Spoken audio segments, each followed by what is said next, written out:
कमला एकादशी व्रत कथा। धर्मराज युधिष्ठिर बोले, हे जनार्दन, अधिक मास के शुक्ल पक्ष की एकादशी का क्या नाम है तथा उसकी विधि क्या है? कृपा करके आप मुझे बताइए। श्री भगवान बोले, हे राजन, अधिक मास में शुक्ल पक्ष में जो एकादशी आती है वह पद्मिनी या कमला एकादशी कहलाती है। वैसे तो प्रत्येक वर्ष 24 एकादशियाँ होती हैं। जब अधिक मास या मल मास आता है तब इनकी संख्या बढ़कर 26 हो जाती है। अधिक मास या मल मास को जोड़कर वर्ष में 26 एकादशियाँ होती हैं। अधिक मास में 2 एकादशियाँ होती हैं जो कि पद्मिनी एकादशी जो कि शुक्ल पक्ष में और परमा एकादशी कृष्ण पक्ष के नाम से जानी जाती है। ऐसा श्री कृष्ण ने अर्जुन से कहा है। भगवान श्री कृष्ण ने अर्जुन को इस व्रत की कथा बताई थी।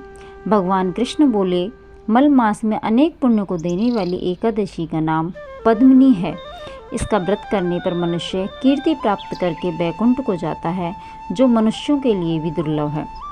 यह एकादशी करने के लिए दशमी के दिन व्रत का आरंभ करके कांसे के पात्र में जौ, चावल आदि का भोजन करें तथा नमक न खाएं, भूमि पर सोएं और ब्रह्मचर्य व्रत का पालन करें।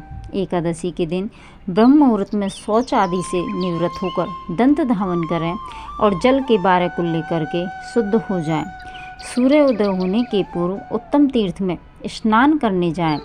इसमें गोबर, मिट्टी, तिल, कुसा व आंवले के चूर्ण से विधि पूर्वक स्नान करें। श्वेत वस्त्र धारण करके भगवान विष्णु के मंदिर जाकर पूजा अर्चना करें। हे मुनिवर, पूर्व काल में त्रेता युग में हेये नामक राजा के वंश में कृतवीर्य नाम का राजा महिष्मतिपुरी में राज्य करता था। उस राजा की 1000 परम प्रिय स्त्रियां थीं, परंतु उनमें से किसी को भी पुत्र नहीं था जो कि उनकी राज्यभार को संभाल सके।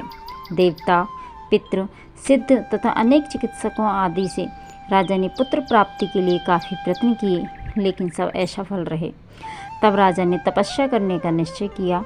महाराज के साथ उनकी परम प्रिय रानी, जो इक्ष्वाकु वंश में उत्पन्न हुए राजा हरिश्चंद्र की पद्मिनी नाम वाली कन्या थी, राजा के साथ वन में जाने को तैयार हो गई। दोनों अपने मंत्री को राज्यभार सौंपकर राजसी वेश त्याग कर गंधमादन पर्वत पर तपस्या करने चले गए। राजा ने उस पर्वत पर 10,000 वर्ष तक तप किया, परंतु फिर भी पुत्र प्राप्ति नहीं हुई। तब पतिव्रता रानी कमल नयनी पद्मिनी से अनसुईया ने कहा, 12 मास से अधिक महत्वपूर्ण मल मास होता है जो 32 मास पश्चात आता है।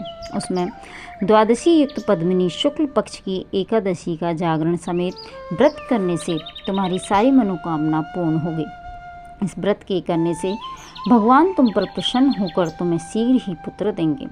रानी पद्मिनी ने पुत्र प्राप्ति की इच्छा से एकादशी का व्रत किया। वह एकादशी को निराहार रहकर रात्रि जागरण करती। इस व्रत से प्रसन्न होकर भगवान विष्णु ने उन्हें पुत्र प्राप्ति का वरदान दिया। इसी के प्रभाव से पद्मिनी के घर कीर्तवीर्य उत्पन्न हुआ, जो बलवान थे और उनके समान तीनों लोकों में कोई बलवान नहीं था। तीनों लोकों में भगवान के सिवा उनको जीतने का सामर्थ्य किसी में नहीं था। सो हे नारद, जिन मनुष्यों ने मल मास शुक्ल पक्ष एकादशी का व्रत किया है, जो संपूर्ण कथा को पढ़ते या सुनते हैं, वे भी यश के भागी होकर विष्णु लोक को प्राप्त होते हैं।